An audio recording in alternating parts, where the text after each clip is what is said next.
And we're back this weekend. The Belgian Grand Prix signals the return to Formula One action for the 2015 season. It's the 19th of August 2015, and the J&B podcast kicks back into high gear after, it's got to say, it's been just a bit of a lull the past few weeks. There's been little to discuss apart from the silly season, amongst other things, and there's been plenty going on a personal level. But here we are, ready to discuss the action which is forthcoming in the Ardennes Forest.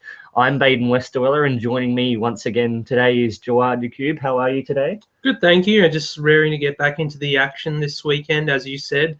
Been a while through the August break, but Belgian Grand Prix, a popular one amongst the drivers and also the fans. Just a great feeling to be back amongst it again. Of course, there's always plenty of content, especially when we did get a little creative last week with the silly season special, but we now really have that tangible discussion point with Belgium and what the permutations from this could be. Of course, it's 12 months to the day since that infamous collision between the two Mercedes protagonists, Nico Rosberg and Lewis Hamilton. What will come of that down the track a year on? And there's plenty more to discuss on, as well as obviously this weekend's events. We've got a Niki Lauda who paid a visit to a MotoGP, and he was very impressed with what he did see last weekend at Brno. He's got some very poignant comments he made there, which are really at the detriment of his own sport, especially considering the dominance he's enjoying as part of the Mercedes collaboration. We'll also be discussing Haas. They're moving a lot closer now to announcing their two drivers for the 2016 season. There's quite a few individuals in mind, but we've got a Jean-Eric Vergne at the top of that list. It seems like he's got a good chance there, amongst others. Maybe Nico Hülkenberg as well, depending on what goes on with the Ferrari second position there. And we'll also be discussing, finally, the 1986 season. What a year it was. It was the one that got away, the first one that got away for Nigel Mansell himself. And we'll look back at as well as the hardships there, the poignant moments with Frank Williams and his return from that crippling car accident. But first of all, right off the top, the Belgian Grand Prix, round 11, finally. We've had a 4-week convalescence, and it feels like it has been an eternity, as it does every season. But fear not, this is likely to be the last instance where we have to endure such a wait between events, as next season's going to be condensed. It will be a 3-week break maximum. So from here on out, we've got, I think, 9 races in 15 or 16. So it's really going to be from here till November's culmination at Abu Dhabi, all systems go. It's great feeling. So 7 kilometres comprises this circuit in the Ardennes Forest, 44 laps as ever, and Pirelli are bringing with them this weekend the soft and the medium tyres, which will be interesting. Obviously suits the circuit style characteristics. And indeed, the microclimate, as the track is so expansive and it just extends to all different portions, I guess, of this region, it's got this very intricate nature where one side of the track could be pouring down with rain, whilst the other will be bathed in sunshine. And yeah, I don't know about you, Jawad, it's always an interesting one, Belgium, coming back from the break. We always see some kind of interesting flare-ups, not least 2012 with the infamous start line crash there. What kind of theatrics could we be in for this weekend? Well, there probably will be quite a bit of theatrics actually this weekend, considering there's a lot of emphasis on the new starting procedures where basically prior to leading up to Hungary, the drivers were allowed to have as much assistance as possible as to setting up their clutch bite point. They could pretty much alter with the settings with assistance from their team radio, from their teams through the radio up until the start of the race. So even on their final formation lap, they were able to fine tune the settings. Whereas now, the clutch bite point must be found and set before leaving the garage prior to the race, and there will be no assistance whatsoever in order to adjust it. So this is going to be perhaps difficult for some drivers who are probably not natural starters, but for those who are quite natural starters, this could mean, some good starts. And we have seen in the past 2 races, as a distant memory they are now, that the starts have been quite exciting. The British Grand Prix with Williams taking advantage of the poor grip that Mercedes suffered from and taking the lead 1 and 2, and same in Hungary where Ferrari were able to capitalise on Mercedes again having a poor start. So Could we see something similar in Spa with the new starting procedures? And that just definitely mixes up the running order. Perhaps we can't really pinpoint whether Mercedes will be strong. We know in qualifying spec they still have the best car, but come race day, considering the last two starts that both Rosberg and Hamilton have had, anything goes. Well, it goes without saying, this is always a factor now that has to be considered. Lewis Hamilton did suffer notoriously at these previous couple of events, but whether he can rectify this and get around these adjustments, which have really caused a lot of consternation throughout the grid, it must be said, during this hiatus. But on the surface anyway, heading into it, it's all about what happened 12 months ago. And really, as you alluded to in your most recent piece, Nico Rosberg, he's got the teacup, which is on the verge of shattering, you could say, in terms of his campaign. He's once again at a crossroads. He came in 12 months ago with a lead in that standings, which he ultimately did extend by dint of that infamous incident on the second lap. But he comes here 2015 really needing to pull the first punch. And are the events of 2014 going to shape his weekend? Yeah, well, as I alluded to in the piece that I'll link in the description later on for you guys to have a read, that ever since that moment in 2014, we haven't really seen a on-track battle between the two. We've seen them get close, but we haven't seen them get as close as they did perhaps in Bahrain last year, where they duelled spectacularly in the final part of the race, and then also back at Belgium last year, where the pair, collided infamously. And don't know what was said to Rosberg after the race by the team management, or whether mentally he is suffering some kind of trauma regarding to what happened or whatever. But in order for Rosberg to win this championship, or even have some kind of glimmer of hope of doing it, he has to beat his teammate on track, which means having a wheel-to-wheel battle with him. And he's behind 21 points to Hamilton, which ironically enough was the same gap between the two last year. Only the Rosberg was leading over Hamilton. So, but then again, one DNF can reset that. We saw that so many times last year, where Hamilton might get the lead or Rosberg might have the lead, but then one DNF will mean that you score 0 and the other guy might score 25 points maximum. So a lot of emphasis on Nico Rosberg this weekend and what he can do. But going back to Ferrari as well, Ferrari's two drivers, Sebastian Vettel and Kimi Räikkönen, they're the only two multiple winners at this circuit on the current grid. Sebastian Vettel, a two-time winner at Spa, 2011 and 2013 being his wins, whereas Kimi Räikkönen, he's the king of Spa.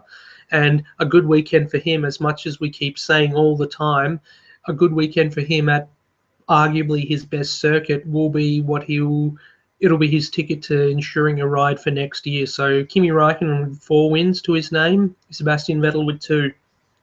Yes, well, Ferrari, it could be a Mercedes squabbling between the two, and this potential start line debacle if they continue their woes of in Budapest, which could play into Ferrari's hands. And what better weekend for Kimi Räikkönen to put his best foot forward? We saw how he was cruelled from that likely podium at Hungary. He was really on his best form since that magnanimous display at Bahrain, when he really was within a sniff of victory there. But this really does, as you said just before, represent his probably final opportunity, as it's tradition for Ferrari to make major announcements on their impending lineups at the subsequent Italian Grand Prix, that being in 2 weeks' time. So for Kimi, it's now or never. Whether his form and his run at Budapest has already sealed the deal, but this weekend the fans would concur, regardless of whether he's going to be here or not. We want to see him put in another vintage performance at this infamous circuit.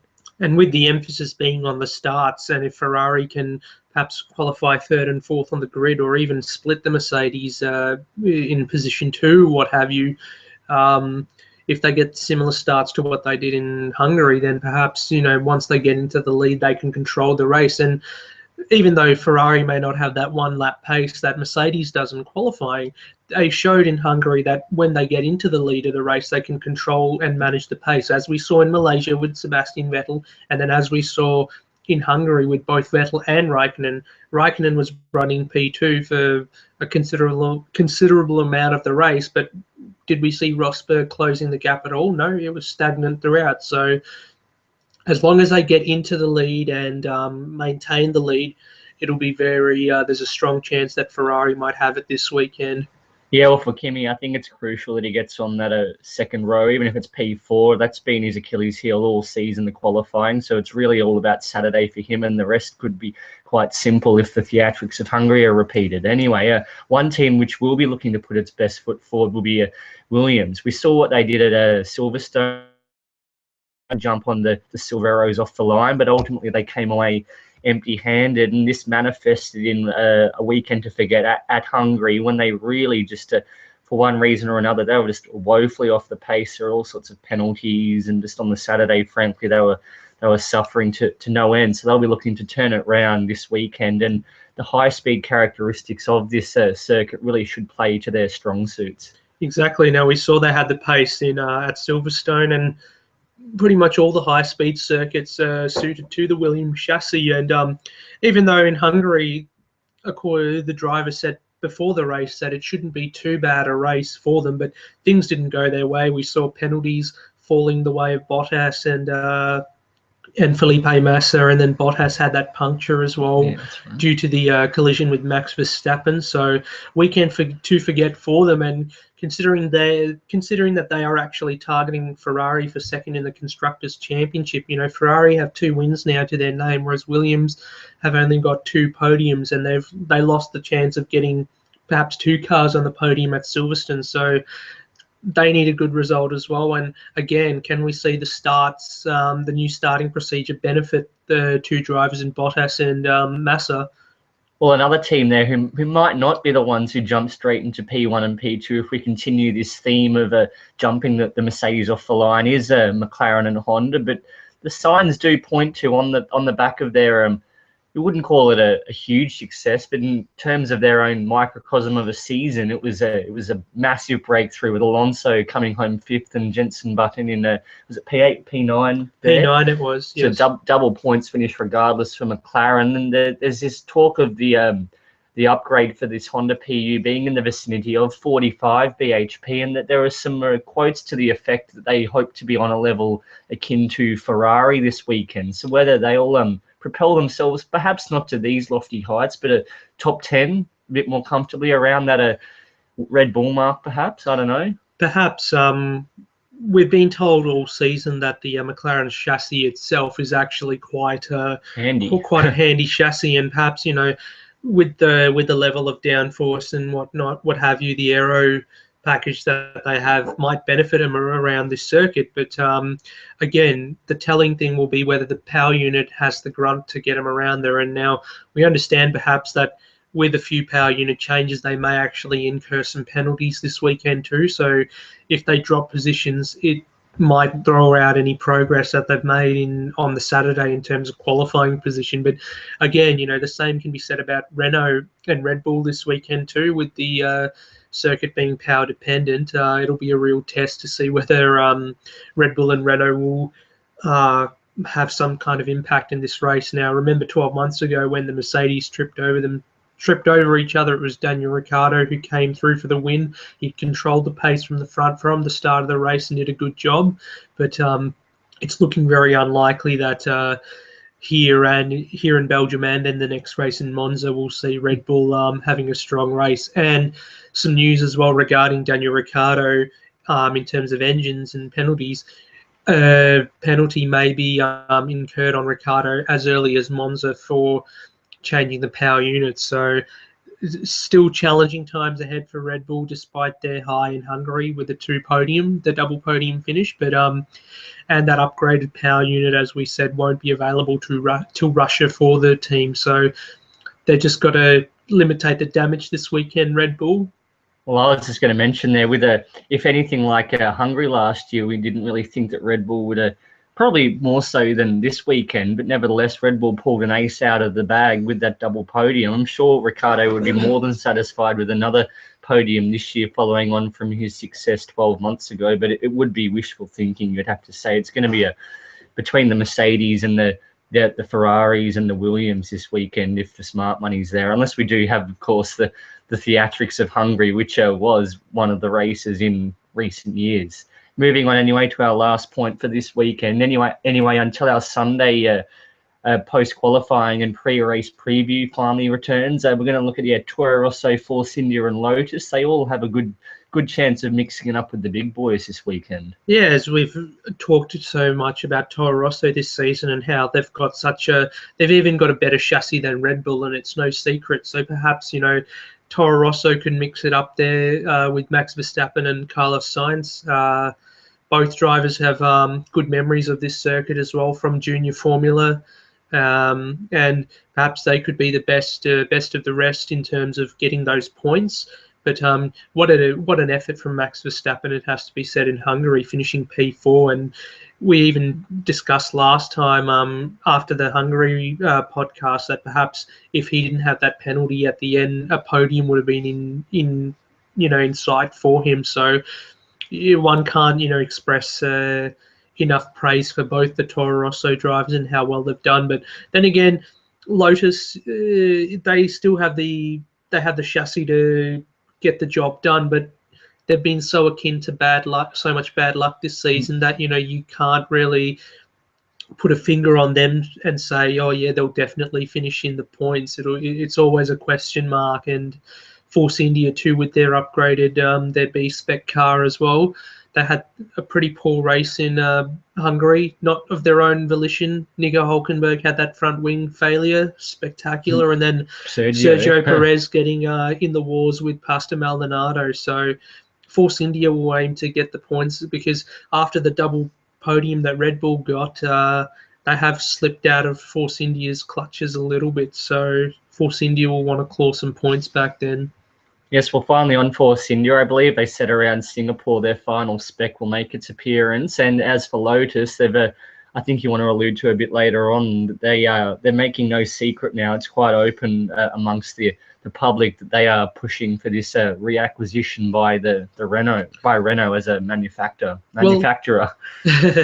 Well, it'll be, considering the monetary problems they've had in the past few years, it'll be it's just more about security for the Enstone team, and also bolstering them back up the order, being a factory operation and what have you, and perhaps returning to the upper echelons of the sport, fighting the Mercedes and the Ferraris and what have you. So it'll be good for them. We'll talk a bit about it later, as they're not really making it a secret, and perhaps a lot of the attention this weekend maybe on Renault and Lotus and what is to come. Perhaps as early as 2017 we could see, after their contract with Red Bull ends, we can see Renault returning as a factory sport, perhaps with those iconic yellow colours as well.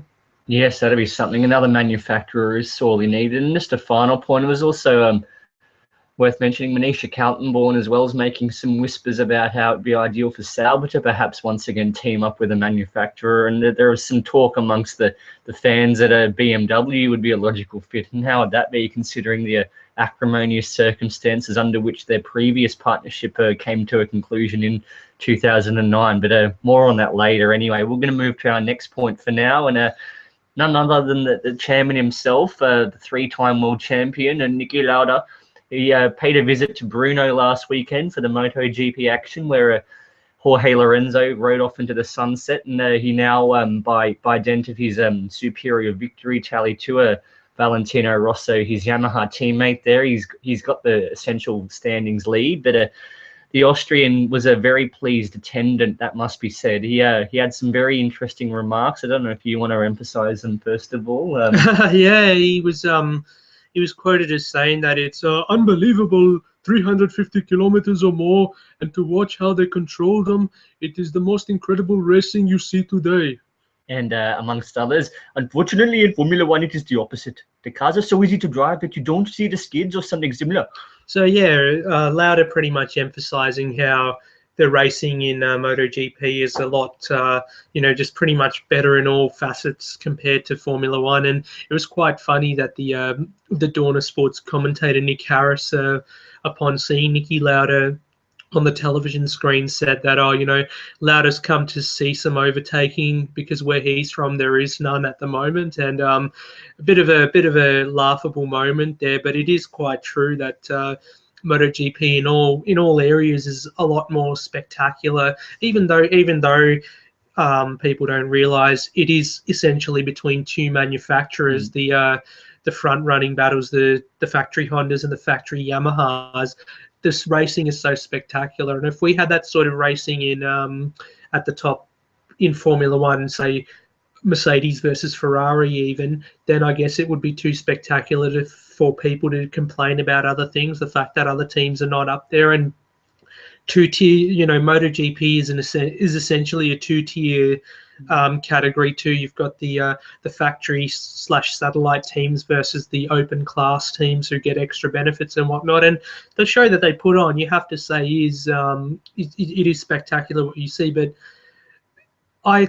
what Lauda's comments were, I looked at the other side of it. I said, even from a viewer's point of view and a marketing point of view, MotoGP, the riders as well, they're great showmen on and off the track. Well, I don't know about you, Jorge Lorenzo's little manoeuvres after the race, he was quite ecstatic to say the least. He was pretty much stopping mid-circuit. Then we saw him when he got off the bike in Parc Ferme. He was quite ecstatic to say the least. Yeah, you see, guys like Valentino Rossi, Marc Marquez, Jorge Lorenzo, as you said, you see how they celebrate after a race. They have such, ostentatious and, pantomime things planned. I don't know how long before the race they plan it, but, you see Lorenzo after each race, if he wins in dominant fashion, he brings out a flag with Lorenzo's land on it, and he hammers it into the circuits, claiming the circuit as Lorenzo's land, or the many victories that Valentino Rossi's had over the years. Well, the last one I can remember in Formula One would have to be Fernando Alonso at the 2012 European Grand Prix at Valencia. That was one pure display of raw emotion. Yeah, and then probably one of my favorite MotoGP celebrations was last year when Marc Marquez wrapped up the championship at Japan in Motegi, and he had a full at the side of the circuit in front of a grandstand. He had a full samurai ceremony where a samurai came out and sort of did a knighting procedure and handed him the katana with like world champion written on it, and like he cut these balloons and everything, and it just creates for a great spectacle. It creates personality as well, and I guess that's how MotoGP is marketed. And the riders, we've heard the Formula One commercial rights holder and team principals or whatever saying that drivers need to do better to market themselves. Look at MotoGP and Valentino Rossi, his caricature as the doctor. Lorenzo caricatures himself as being a gladiator. Marc Marquez a bit of an ant or whatever. Well, perhaps Lewis Hamilton on that note should ascribe himself as the blessed one. Exactly. Something like that would be fantastic. And I thought, going back to last year when they introduced the whole driver numbers, the personalized driver numbers, I thought that they would be taken advantage of. But look at the merchandise in Formula One. They haven't taken much advantage of the driver numbers and tried to turn them into logos and caricatures or whatever. It looks quite bland compared to MotoGP. You look at my Valentino Rossi hoodie and how much, you've got the doctor in like cartoony letters, and you've got the picture of him as well in the cartoon and everything. Too, with F1, with the helmets, they've now been banned from making those improvisations, which Sebastian Vettel was so notorious for. Pretty much, he did every time he won a race, he would retire his current helmet in favor of a new one, and that's now being restricted to the most minor alterations of their base iteration. And in MotoGP, they can change their helmets. As Valentino Rossi every year for the Italian Grand Prix in Mugello, he always comes up with a special design, none more special than the 2008 one where he had his own picture of his own face on top of the helmet, so when he comes down the hill, the people in the grandstand can see his face. But Maybe Nigel Mansell would look good on that style. Yeah, with his mouth open, screaming down the straight at 350 k's an hour or what have you. But yeah, a real hardship. yeah, but from Lauder's talking about, from a racing perspective, that he would like to see, Formula One cars a bit more difficult to drive, and similar to MotoGP, how you see them racing wheel to wheel, putting it all on the line. But for me, that would be great. But also, I think from a marketing point of view and promotion point of view, that there needs to be measures taken where, drivers are seen in the same way that MotoGP riders are. And I think doing that will really create, you'll see better, the fans will appreciate it too, make the merchandise a lot better as well, a lot more appealing. I mean, you look at McLaren's merchandise over the years, it's just, black and white or what have you. There's in line with Ron Dennis's corporate identity. the ever since the driver numbers were introduced last year, they haven't really been exploited for, I could see the driver numbers being turned into mobile phone cases and beanies and hats or whatever. And the people that are doing it are the fans. You see fans on Redbubble or whatever, these websites who create the logos and they sell them as iPhone cases or bed sheets and whatever. And the teams themselves could do something like that, but no, it just seems that they go for the most generic stuff, the generic designs. And I'm pretty sure there's no shortage of people who could design some good merchandise and marketing, the marketing departments as well. I'm sure there'll be some good people out there who can actually turn the drivers into caricatures or what have you, and make it similar to MotoGP in that regard. Well, the biggest takeaway from all this is that Niki Lauda, in his function as the chairman, non-executive of Mercedes, and he's enjoyed unparalleled dominance in this association since the commencement of the 2014 campaign. It's quite poignant that it's coming from him, that he wants to see these improvements made. It's good to see he's taking off his Mercedes dominance cap there and seeing the sport through the spectrum of the greater good. And hopefully these changes can be heeded in due course. Anyway, we're going to move on now to Haas. We learned in the past week that these prospective 12th and 13th entries for the series for next season have been rejected, but Haas will become the 11th on the grid from 2016, and they are etching closer to announcing their driver lineup for their maiden campaign. We'd learnt last week and discussed that Nico Hülkenberg and Esteban Gutierrez, who's currently the Ferrari reserve driver there, they're the two who are really in the frame. But also we've now learnt recently that the Toro Rosso refugee, who's also a Ferrari simulator driver, Jean-Eric Vergne's now entered the fray. So last week in our silly season special, we talked about Hülkenberg, Gutierrez, and even Alexander Rossi from GP2 perhaps being in contention for that Haas seat. And the team principal this week, Gunther Steiner, has come out and said that we're currently talking to 10 drivers, no more than 10 drivers, and a decision perhaps may be made as early as the end of the summer. So perhaps a couple more weeks post Monza, perhaps we might see a decision made by Haas. And we've also learned that despite signing a full-time contract in Formula E, Jean-Eric Vergne is still in contention and is being talked to about a seat at Haas. So what can we make of this? I guess, it would be good to see a driver of the experience of Jean-Eric Vergne having 3 seasons at Toro Rosso under his belt, and also the raw speed he has being paired up with someone like a Nico Hülkenberg, who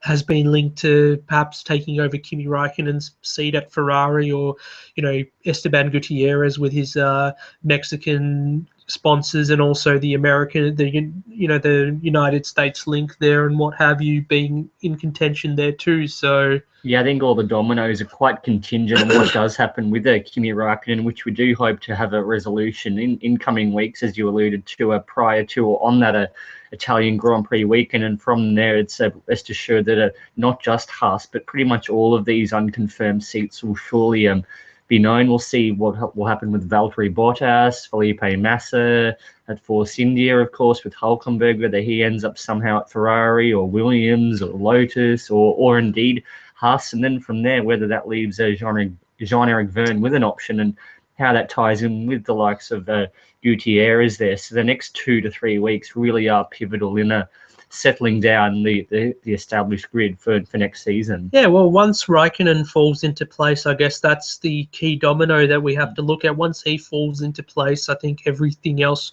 perhaps may sort itself out.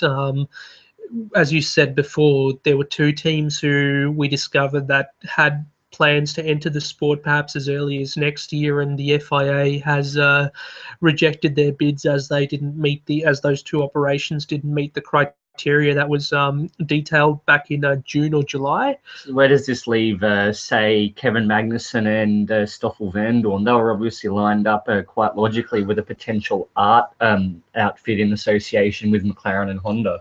It leaves them in a pretty precarious position now that either, because as we didn't really discuss it last week, but perhaps, Fernando Alonso being with his recent comments about how he's interested in other categories or what have you, perhaps he may decide to move on after this season, and perhaps Jenson Button might get turfed, and that may open up 2 new seats at McLaren, and they can probably slot in there. But, as for other teams are concerned, there isn't much space going around. Perhaps McLaren could loan them out to Force India springs to mind. to Force India, as we said last week with Sergio Perez, to team up with Sergio Perez, perhaps. Even a Manor. Or even Mana Marussia if they decide to switch allegiances from Ferrari to Honda and become a de facto Honda team. Of course, Williams as well. I think they've been mentioned alongside possibly Pascal Wehrlein as well as in the running, as well as Force India, as they're both Mercedes PU recipients. So he'll also be a factor in shaking out these more youthful drivers. Yeah, there are a lot of young drivers who have the capacity to have a seat on the grid, but it just depends on whether there's enough room. And it was touched upon yesterday in the V8 Supercars weekly panel show, Inside Supercars, when they were discussing Cam Waters and the prospect of him. Where is he going to go if there is no seats available? So you're going to end up in F1. No, he won't end up in F1, but yeah, whether he will end up with a seat at the ProDrive Racing Australia operation where they've got the 4 Ford Falcons in there. Will he end up there, or if there's no room for him there, could they loan him out perhaps to Dick Johnson Racing Team Penske? We saw that happen. That's what happened with Chaz Mostert when he got his break. Did indeed, half the season there, and if what's happened now. If DJR Team Penske end up with 2 cars again next season, then perhaps Cam Waters might be a handy operator there, and he also brings a lot of backing with him in the form of his parents' business NZ as well, so a lot of money to be brought too. So whilst we're on this V8 topic, we should also mention the news emanating that the final enduro seat has been filled there with Carl Reindler to partner Tim Blanchard, but also that 2 wild cards have been awarded for the Bathurst 1000 in October in the form of an all-female lineup comprising Renee Gracie and Simona Di Silvestro. They're going to run I believe, is it a ProDrive backed car? Tell us about that. Yeah, so 2 wild cards for Bathurst, and we'll make no secret of it. We're going to be discussing, when it comes to the enduro season, we'll be talking a bit about it on the show as well, even though we talk mainly about F1. But the enduro season's quite an exciting time of the year for V8 Supercars, and we certainly enjoy it. Perhaps even a visit to Sandown will be on the cards for us. But so the all-female lineup, Renee Gracie currently racing in the Dunlop Series, for racing one of Paul Morris's cars. The warthog himself. Paul Morris, 2014 Bathurst winner. And Simona Di Silvestro, as many of you would know, as being a Sauber associated driver until they cut their tyres last year, and she's been racing in IndyCar, and then also has picked up a full-time contract with Formula E for the next season. But yes, they'll be driving a ProDrive prepared Falcon FGX. I think these 2 definitely, if you look at it on paper, there's a very realistic chance they can bring it home in the top 10. They're clearly not just there just for the promotion side, and they've got probably the most handy chassis on the grid there for this race. So it wouldn't be a surprise at all if on merit they are mixing it right up with the regulars. Exactly. And then the second wild card will be the Russell brothers, Drew and Aaron Russell from Newcastle. They'll be taking their the Novocastrians, as they're called. Oh yeah, and they'll be taking they currently run a team in the Dunlop series, but they'll be taking that over to the main game, and they'll be running a GRM. GRM, an ex-GRM Commodore. So last year as well, there was apparently Dragon Racing was supposed to take the ex-GRM Commodores, but that didn't end up happening, and there was only one wild card last year. But it's good to have more wild cards confirmed for the Bathurst race. I guess probably my favourite one would be, because of personal interest as well, I guess, with the Xbox console, the 2013 wild card of Ekstrom, was it? Yeah, Matthias Ekstrom and Andy Prio in the 888 prepared Xbox Commodore, and that was they both looked like they belonged from the outset. They were fifth or sixth, was it, at the line? I think they were in the top 10 somewhere, but just the way that Ekstrom was racing his first time at Bathurst, natural. Yeah, it was his first time at Bathurst, and he was just picking everyone off. Like you could see the lights on. It was like, this guy is a monster. You know, get him back every year. I say, yeah, throw it open. The more, the merrier. These international drivers, of course, at a concept we did see initiated with the Gold Coast event many years ago, where those NASCAR drivers, the IndyCar drivers, sports car, they all came and teamed up with the regulars, and that concept has more or less died away. But we are now seeing that some of them are coming back in full-time drives for the Bathurst and Sandown components, if not as well with the Gold Coast. Yeah, and having that international flavour.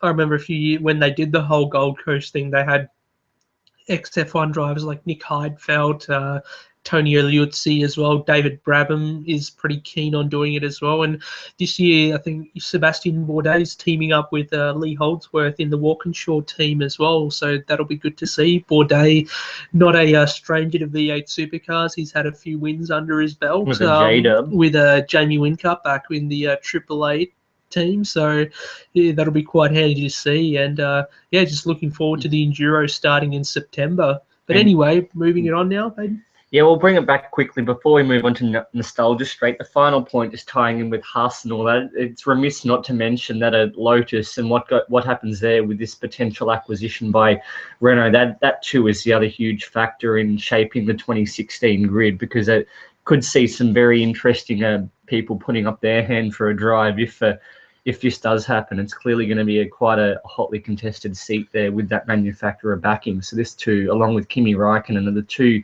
key tenets of the 2016 grid. But do you want to offer anything about that? Or? Well, it depends on when this acquisition occurs. Some of the whispers that have been made so far have not said 2016, they've said 2017 when the regulations change. And if you think about it, perhaps that is probably the most logical time for Renault to come in, because they've still got a contract with Red Bull for next year as being the factory or the works supplier to them. So I guess if they honour that contract out and perhaps get as much data they can through development for next year, and then perhaps come in all guns blazing in 2017 with a factory operation out of Enstone. Well, we saw this, 2000 when Renault acquired the Enstone operation under the Benetton moniker. It was then they took almost 2 seasons to come in under their own title, and that really did pay off when they went on in 2005 and 2006 to those multiple championships with Fernando Alonso. Exactly. So it'll be a breath of fresh air if what have you for the Enstone operation, who have been a bit in the doldrums over the last couple of years after Kimi Räikkönen moved on, and then also the financial problems that they've had, and getting that factory operation going, getting back to the top, and then getting some top drivers. I mean, Roman Grosjean certainly would be one of those guys who I'd like to see remain if Renault do come in. He's been quite disaffected, it must be said, definitely in the past 2 campaigns from the lofty heights of his 2013 regular podiums. Indeed, and perhaps, it may be time, if Pastor Maldonado continues to not deliver the results, perhaps it's time for him to move on as well, because I'm sure the team, as much money he does bring to the team, they're probably not happy that one car's bringing home the bacon and the other car is bringing in the bolivars and not much else. Yeah, just pretty much paying the repair bills every time. So, but nostalgia straight. Then we'll move it on. We missed this segment last week. Would you want to give a quick shout out to someone? Yeah, so this whole nostalgia straight this week will revolve around the 1986 campaign because of my good friend Patrick gifted me this yearbook for the 1986 season, and yeah, just reading through that over the last couple of weeks, and it's been a fantastic read, getting all the details out of it, and have to say that it was probably the first year of the hardships for Nigel Mansell. But yes, he's showing me a picture. I wish we could show you a picture of Nige right now. But yeah, the first year of his hardships, having lost the championship to Alain Prost by 2 points in the end at the Australian Grand Prix, that infamous tyre explosion he had. But it would have been a good season for Williams, considering it didn't start off too well with the accident of their team boss in Sir Frank. Yes, Frank Williams was really quite tragically crippled in that accident he had in Nice, I believe, and he really did face a long battle just to get back into his role. As we do see, he's still a regular on the grid and almost 3 decades on, but that really rocked the team to the core, and it was to their credit that they were pretty much the leading protagonist there for that season until Nige was cruelly denied at Austria, and ties in as well to a particular Jean-Marie Balestre. Could he have had anything to do with this outcome? Yeah, like it was quite. I found it quite hilarious that once I got to the in the book, I got to the penultimate round of the championship in Mexico, and there was a picture of Nigel Mansell being talked to in the ear by Jean-Marie Balestre, and it almost looked like it was quite sinister. Nige looked rather concerned, and Balestre was very stern. So perhaps he had some words about not trying to take the championship away from his countryman, Alain Prost. So, and yeah, just Bayden's opened up the book to the infamous tyre explosion at the Adelaide circuit. But yeah, it would have been a grand gesture to win the title that year for Williams, either Nelson Piquet or Nigel Mansell for Sir Frank Williams. And then upon his return to the paddock at the British Grand Prix, the gesture was repaid with Nigel Mansell crossing the line as victor.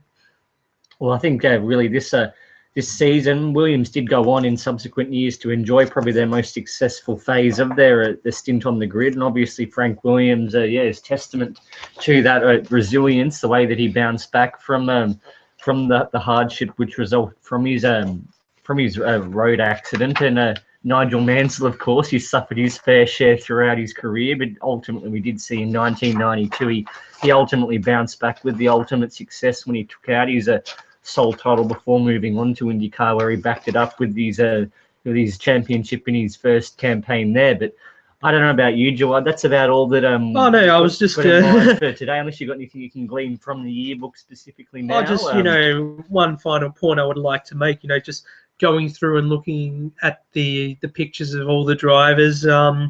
Nelson Piquet being the usual joker he is, Gerhard Berger as well over at the Benetton camp, and then we've got some fans, bearing it all, back when there was literally, quite literally. So if only we could show you guys what's in down this the book. track. We do promise that sooner than later we'll be emigrating from simply purely podcasting into video casting, and that'll be a bit more of a sophisticated operation. I wonder if Patrick saw the images that we were looking through now, but he'll be keen. Keke Rosberg as well over at McLaren, and he was disgruntled at the end of it. We've got looking at Bernie Eccleston now as well. Is that, PK having a bit of booze after the race? So, no, that's immediately prior to. Yeah. So yeah, it's a completely different era of drivers, and as we were talking before about the MotoGP riders and what kind of characters they are, it would be so nice to see. It would be so nice to see these sort of characters return to Formula One. Ayrton Senna with Lotus as well, Michele Alboreto, those names of a bygone era. It's just fantastic to go back and read and look through the images as well, particularly for people who weren't around at that time. But yeah, as being such students of history that we are, it is so good to see. And I guess on that note, we can probably wrap it up. And as you said, we'll be back Sunday for our pre-race post-qualifying program. So yes, we look forward to it. Our second edition once again returns for the week, and hopefully there'll be plenty to discuss stemming from qualifying. But until then, I'm Bayden Westerweller. Thank you again, Jawad, and we'll be back with you on Sunday. yeah, thank you very much, guys, and see you then.